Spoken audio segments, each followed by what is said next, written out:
ముఖ్యమంత్రి గారి రేవంత్ రెడ్డి గారి యొక్క భాష మొదటి నుండి కూడా ఇదే రకంగా మరి రాష్ట్ర ప్రజానీకాన్ని అవమానించే పరంగా రాష్ట్ర ఖ్యాతిని మరి దిగజార్చే విధంగా ముఖ్యమంత్రి యొక్క వ్యవహారశీలి వారి యొక్క భాష తీరు స్పష్టంగా కనపడుతూ ఉంది. ఇంతటి సంస్కారహీనుడైన ముఖ్యమంత్రిని ఈ యొక్క రెండు తెలుగు రాష్ట్రాల చరిత్రలో గతంలో ఉమ్మడి రాష్ట్రం ఉన్నప్పుడు కూడా ఈ యొక్క తెలుగు రాష్ట్రాల చరిత్రలో ఎప్పుడు కూడా కనీ విని రీతిలో సంస్కారహీనుడైన ముఖ్యమంత్రిని మరి ఇప్పుడే చూస్తోంది సమాజం అంతా కూడా. ఇంత దుర్భుషలాట మరి వారి యొక్క పరిపాలన యొక్క వైఫల్యాలని కప్పిపుచ్చుకోవడానికి, వారి యొక్క అసమర్థతని కప్పిపుచ్చుకోవడానికి, వారి చేతగానితనాన్ని కప్పిపుచ్చుకోవడానికి ఈ రకమైన భాష వాడుతూ మరి ప్రజలకి ఏ రకమైన సంకేతం ఇస్తున్నాం మనం స్పష్టంగా వస్తూ ఉన్నాం.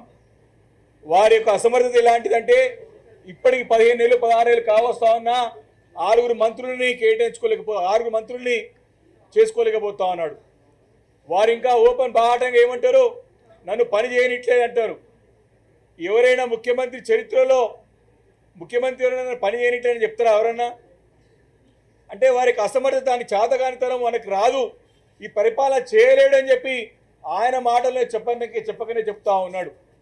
వారు ఎంత ఘోరమైనటువంటి మాటలంటే ఇటు చావును కోరుకుంటా ఉంటాడు, అటు దేవుళ్ళ మీద ఒకటి తింటా ఉంటాడు. కాని భాష కాదు, రాని భాష కాదు. ఈరోజు చాలా స్పష్టంగా కనబడుతూ ఉంది వారి యొక్క భావ దారిద్ర్యం, వారి యొక్క భాష దారిద్ర్యం స్పష్టంగా 15 నెలలు నుంచి కనపడుతూ ఉంది. ఇప్పుడు వారి యొక్క మానసిక ఏ రకంగా ఉందో మానసిక స్థితి అని చెప్పేసి మనం అర్థం చేసుకోవచ్చు.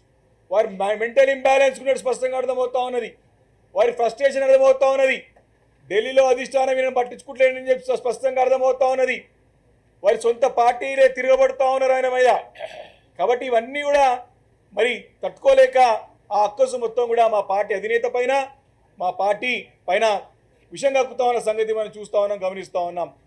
దీన్ని సర్వ సమాజం అంతా కూడా, తెలంగాణ సమాజం అంతా కూడా ముక్త కంఠంతో ఖండిస్తూ ఉన్నది.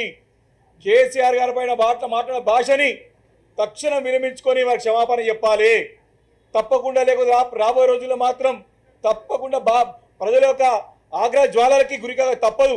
ఇప్పటికే రైతాంగం కానివ్వండి, నిరుద్యోగులు కానివ్వండి, మహిళలు కానివ్వండి, దళితులు కానివ్వండి, అదేవిధంగా బలహీన వర్గాల ప్రజలు కానివ్వండి, అందరూ కూడా వీరిని తిడుతూ ఉన్నారు. ఏ రకంగా వారి గురించి మాట్లాడుతున్న స్పష్టంగా సోషల్ మీడియాలో చూస్తూ ఉన్నాం.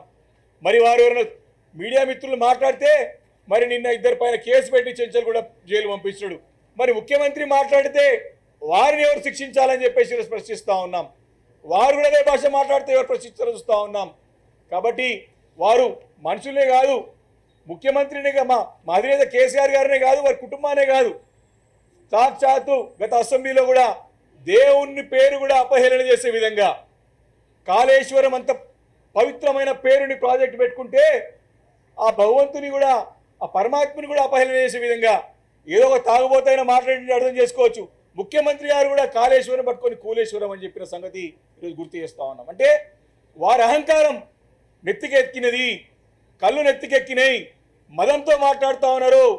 తప్పకుండా చూస్తూ ఉన్నాం. దేవుణ్ణి కూడా, దేవుని పైన ప్రమాణం తినడే కాకుండా దేవుని పేరు కూడా వాడి మరి కాళేశ్వరం అనే ఒక పవిత్రమైనటువంటి అందరూ కూడా పూజించుకునేటువంటి పరమాత్మని యొక్క పేరుని కూడా కూలేశ్వరం కానీ ఆ రోజు ఇదే సభలో ముఖ్యమంత్రి గారు మాట్లాడిన సంగతిని గుర్తు చేస్తానంటే వారి అధికార మదంతో మాట్లాడుతూ ఉన్నారు. తప్పకుండా రాబోయే రోజుల్లో గురిపాఠం తప్పదు. వారింకా నిజంగా కూడా మీ సిగ్గుగా గవర్నర్ గారితో ఏం మాట్లాడిపిస్తున్నారు? గవర్నర్ గారితో ఈయన యంగ్ అండ్ డైనామిక్ ముఖ్యమంత్రి అంటారు. యంగ్ అండ్ డైనామిజం అంట. ఇక్కడ ముసలిని అయిపోయి తాత అయిన ఆయన డైనామిజం ఏం డైనామిజమే? కరప్షన్ డైనామిజం. ఎన్ని ఎగ్గొట్టిండు ఆయన?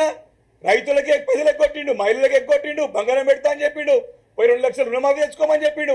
అందరు 2500 మహిళలకి ఇవ్వలేదు. అన్ని మోసాలే.